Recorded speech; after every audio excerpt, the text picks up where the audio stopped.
Hello সবাইকে। বৃষ্টির এই দিনে আজকে আম্মু আমাদের জন্য আয়োজন করেছিল খুদ দিয়ে ভাত, যেটাকে আমরা অনেকেই খুদ ভাত বলে থাকি।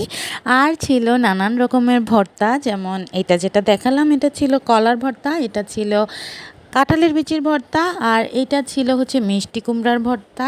আম্মুর এই ভর্তাগুলো কিন্তু একদমই আম্মুর নিজস্ব রেসিপিতে করা। আর এটা ছিল হচ্ছে রুই মাছের ভর্তা আর কালিজিরা ভর্তা। আমি আসলেই আম্মু কিন্তু এরকম ধরনের আয়োজন করে থাকে।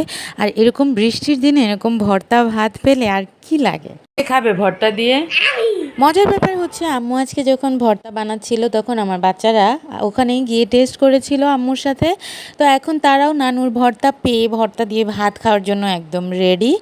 আর এই তো ওদের খাওয়ানোর পরে আমিও আমার নিজের প্লেটটা সব রকমের ভর্তা দিয়ে সাজিয়ে নিয়েছি।